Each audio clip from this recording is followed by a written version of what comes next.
bitter betrayal tastes colder than the unforgiving ice of the frost peaks.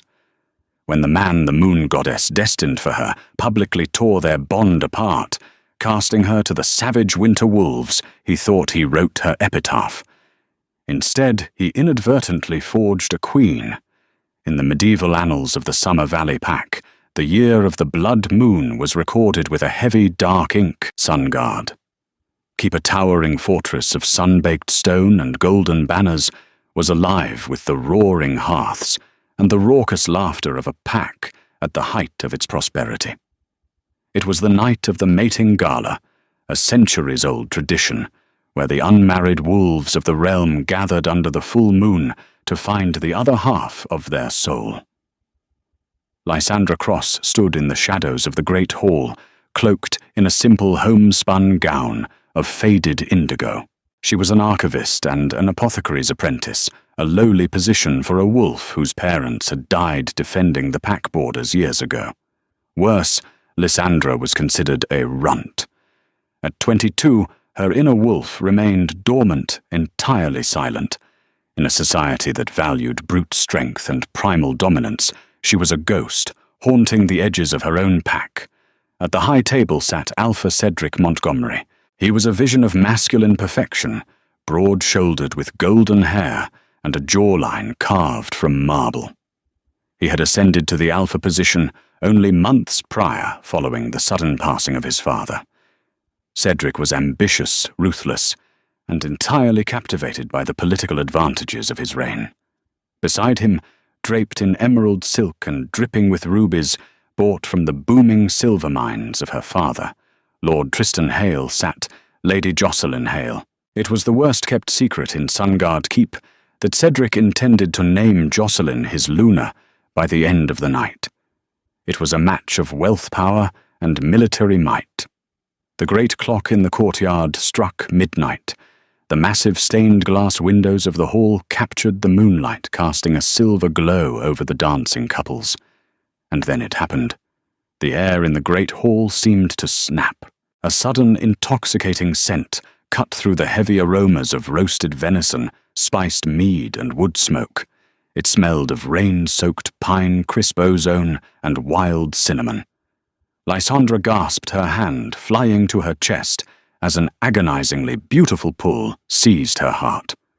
Her gaze darted across the crowded room and locked onto the high table. Alpha Cedric had frozen. His golden goblet slipped from his fingers, clattering against the oak table and spilling blood-red wine across the ledger maps. His piercing blue eyes were wide, fixated entirely on the girl in the faded indigo dress hiding in the shadows. Mate. The word echoed in both their minds, absolute and undeniable. The moon goddess had spoken. Silence rippled outward from the high table as the pack noticed their alpha's shock. Jocelyn's smile tightened into a vicious sneer. She followed Cedric's gaze, her eyes narrowing as she spotted Lysandra. The political dynasty Jocelyn had meticulously plotted was crumbling before her eyes because of a powerless orphan. Cedric's chest heaved. He looked at Lysandra, small, unassuming, wolfless, and then at Jocelyn, whose father controlled the valley's wealth. A dark, ugly war waged behind his eyes. Ambition clashed violently with destiny. Slowly Cedric stood up. The scraping of his heavy wooden chair echoed like a thunderclap in the silent hall. He walked down the stone steps of the dais, parting the crowd like the Red Sea, until he stood mere inches from Lysandra. Her heart hammered wildly against her ribs. Despite his arrogance, the mate bond sang in her veins, desperate for his touch. "Alpha!" she whispered, her voice trembling with a mixture of reverence and terrifying hope. Cedric's jaw clenched. He looked down at her, not with the warmth of a destined lover, but with the cold, calculating eyes of a politician. "Lysandra Cross," he said, his voice carrying perfectly across the silent hall. "You are without a wolf. You have no rank, no standing, and no strength. You are an anomaly in our bloodline." The words struck her like physical blows. "Cedric, please." She breathed the pain of the bond vibrating through her. I am the Alpha of the Summer Valley, Cedric roared, addressing the crowd. My pack requires a Luna of power, of noble breeding, and of fearsome strength. I will not bind my soul to a weakling, nor will I let the moon goddess dictate the ruin of my legacy. He turned back to Lysandra, his eyes devoid of mercy. I, Alpha Cedric Montgomery, reject you. Lysandra Cross as my fated mate and Luna. The rejection tore through Lysandra's chest like a jagged blade. She screamed a raw, visceral sound that made several pack members flinch. She collapsed to the stone floor, clutching her heart as the magical tether between them snapped, leaving behind an infected, bleeding spiritual wound. But Cedric was not finished. Guided by a whispered poison Jocelyn had fed him weeks prior about Lysandra, studying forbidden mountain lore, he raised his hand. Your very presence is an insult to the strength of this pack. You are a reminder of weakness. Therefore I strip you of the Montgomery pack mark. Beta Garrett Vane stepped forward, looking entirely uncomfortable but bound by his Alpha's command. With a swift, brutal motion, he grabbed Lysandra's shoulder and dragged a silver blade across her collarbone, severing her from the pack's spiritual network. The agony was blinding. I banish you from the Summer Valley, Cedric decreed, his voice devoid of emotion.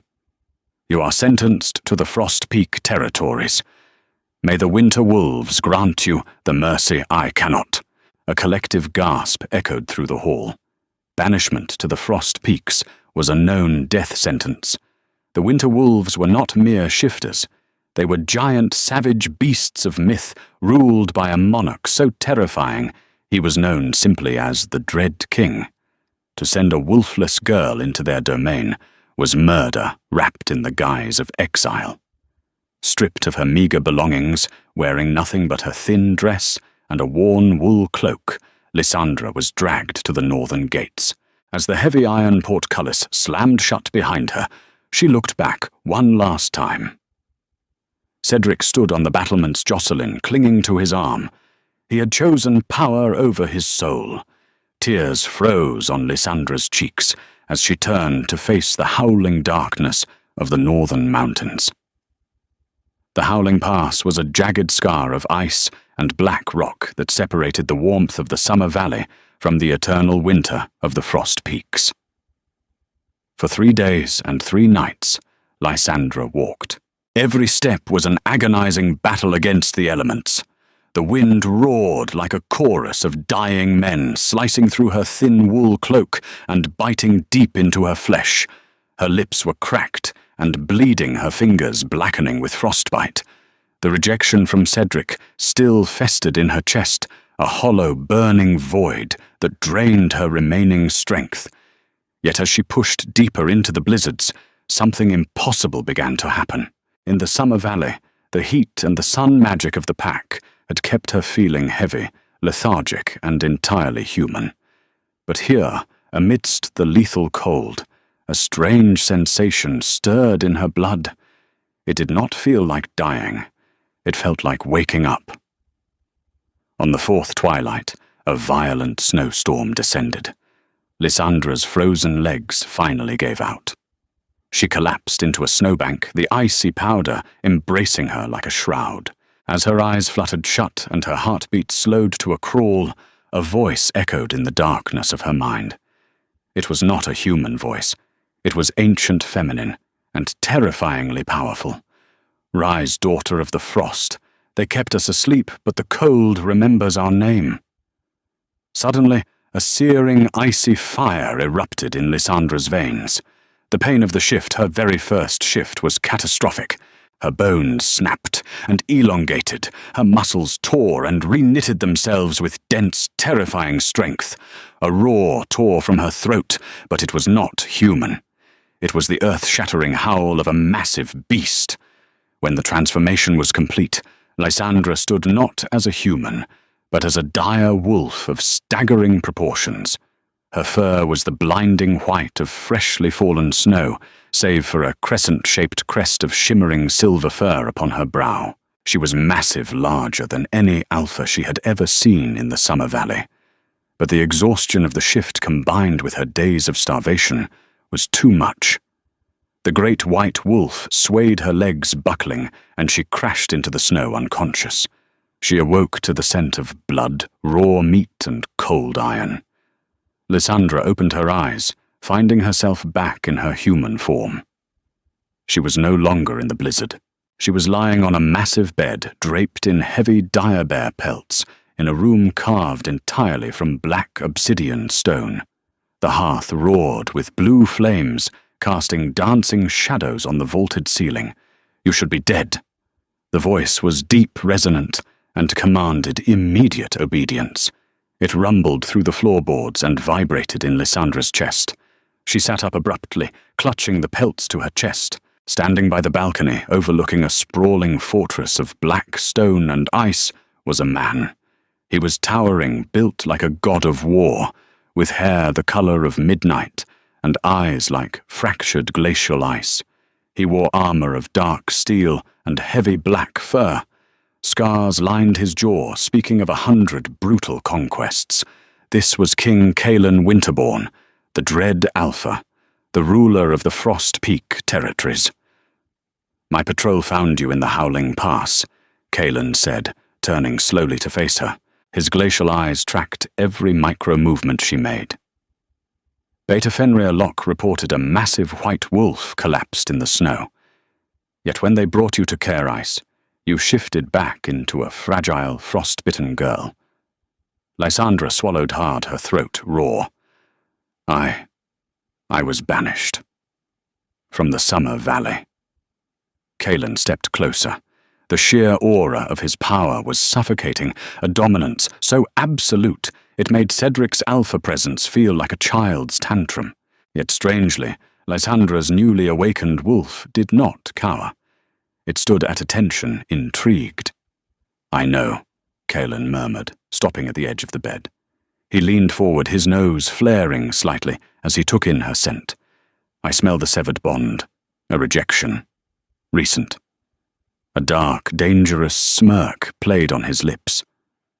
"Alpha Montgomery is a fool who plays with ledgers and treaties while ignoring the ancient bloodlines right beneath his nose." "Ancient bloodlines," Lysandra whispered in confusion. Kaelin reached out. Lysandra flinched, expecting a blow, but his large, calloused hand gently brushed the hair away from her forehead. His touch sent a shocking jolt of electricity straight to her core, making her gasp. Kaelin's eyes darkened, the glacial blue swirling with a sudden possessive storm. He felt the jolt, too. "The Summer Valley wolves are creatures of the sun," Kaelin explained, his voice dropping to a low, hypnotic gravel. "Their magic suppressed your nature. You were never a runt, Lysandra. Your wolf was simply waiting for the winter." He traced the line of her cheekbone. "You bear the silver crescent. You are a descendant of the first frost, the original line of winter queens that my ancestors fought alongside millennia ago. The Summer Valley stole your bloodline generations ago to dilute our power, hiding you among their lowborn." Lysandra stared at him, her mind reeling. "Why are you telling me this? You're the Dread King. You kill trespassers." Kaelin knelt by the bed, bringing his face level with hers. The scent of him, crushed pine needles, cold steel, and wild mint flooded her senses. It didn't hold the sweet, intoxicating pull of the fated mate bond she had felt with Cedric. This was different. This was heavier, a soul-deep resonance that demanded partnership. "I kill my enemies," Kaelin corrected, his gaze burning into hers. "But a king knows when to protect his most vital asset." Montgomery thought he was discarding trash. He did not realize he was handing me the key to unifying the entire northern continent. He took her hand, his thumb brushing over her knuckles. "Rest, little Winterwolf. Tomorrow you begin your training. The Summer Valley cast you out as a weakling. I am going to forge you into a weapon that will make them fall to their knees." The icy courtyards of Care Ice became the crucible in which Lysandra Cross was unmade and forged anew. The fragile, timid apothecary's apprentice, who had cowered in the shadows of Sungard Keep, was meticulously stripped away by the harsh realities of the Frost Peaks and the demanding tutelage of King Caelan Winterborn. Her training began before the sun dared to crest the jagged black mountains, and ended only when the auroras painted the night sky in bruised shades of violet and green. Caelan did not coddle her. He assigned his most ruthless veterans to oversee her physical and political education. General Bronson Hayes, a massive warrior, bearing the scars of a dozen border wars, taught her the brutal arts of close-quarters combat. From Bronson, she learned that a wolf's strength was nothing without the lethal precision of a disciplined mind. Lady Vivian Croft, the pack's cunning emissary, schooled her in the intricate cutthroat politics of the Northern Territories. She taught Lysandra how to read a treaty, how to detect a lie, and how to command a room without raising her voice. But it was Caelan who guided her into the depths of her own soul. He was the one who stood with her in the frozen tundras, demanding she call forth the massive white dire wolf that slumbered within her blood. Their first weeks were marred by violent frustration. Lysandra's wolf, traumatized by 22 years of magical suppression in the Summer Valley, was feral and untrusting. When she shifted, the beast lashed out, tearing through pine trees and snapping at anyone who approached. Yet Caelan never flinched. He would shift into his own wolf form, a monstrous behemoth of midnight black fur, with eyes of glowing azure, and stand his ground, absorbing her panicked aggression with immovable patience. You fight the cold because you were taught it was your enemy. Caelan's deep voice resonated in her mind during one particularly grueling session under the weeping moonlight. His black wolf circled her panting white form. The Summer Valley convinced you that warmth was the only way to live. But the frost preserves, Lysandra. The frost protects. Embrace the ice in your veins. It is your birthright. Slowly the feral panic receded. Lysandra began to understand the rhythm of her power. She learned to harness the ancient dormant magic of the first frost. With a single resonant howl, she could summon blinding whiteouts. With a heavy stomp of her paws, she could crack the frozen lakes. She was magnificent. As the months bled into winter, the dynamic between Lysandra and Caelan shifted from mentor and student to something far more profound. There was no fated instantaneous mind-altering pull like she had experienced with Cedric. That bond had been an intoxicating poison, a trick of fate that demanded submission. What she built with Caelan was entirely different.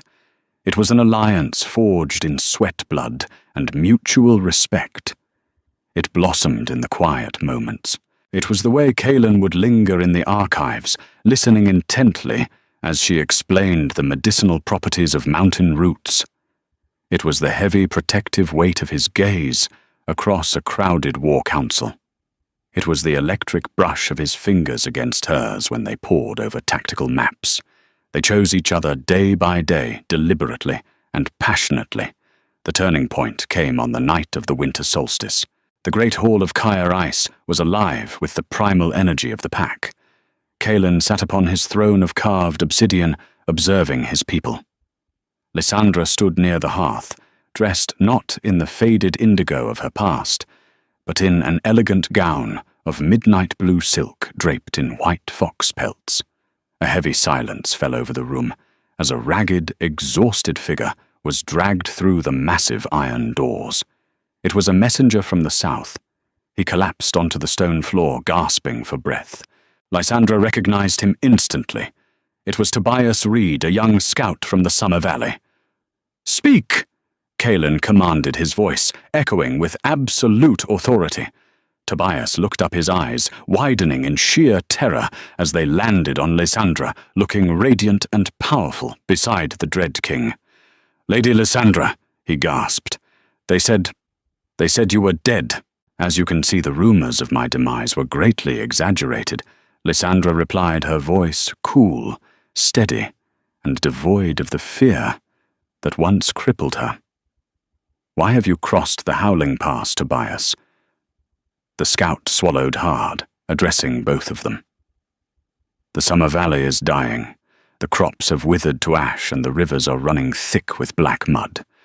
The moon goddess has turned her face from us. When Alpha Cedric severed the fated bond, it triggered a curse. The land rejects his rule and Lady Jocelyn's presence. Sickness spreads through the pack. A dark murmur rippled through the northern wolves. A broken fated bond was a severe transgression, but forcibly severing a true mate for political gain was an abomination that poisoned the very earth." Tobias trembled. "Alpha Cedric has lost his mind. His wealth cannot buy a cure for the rotting land. He consulted the old seers. They told him the curse can only be lifted if the true Luna is restored. He knows you survived, Lady Lysandra. His spies at the border reported the White Wolf. He has mobilized the Sun Guard army. They march for the Howling Pass to demand your return." Kaelin stood up, the sheer force of his killing intent suffocating the room. The air temperature plummeted. "Montgomery dares to march an army to my borders to claim what is mine." Lysandra stepped forward, placing a gentle, calming hand on Kaelin's armored chest.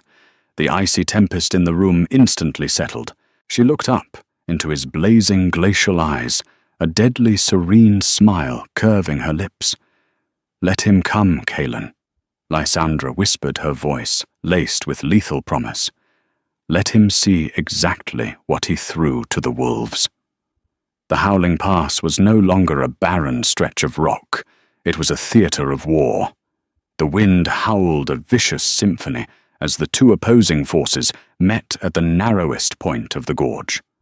On one side stood the remnants of the Summer Valley's glory.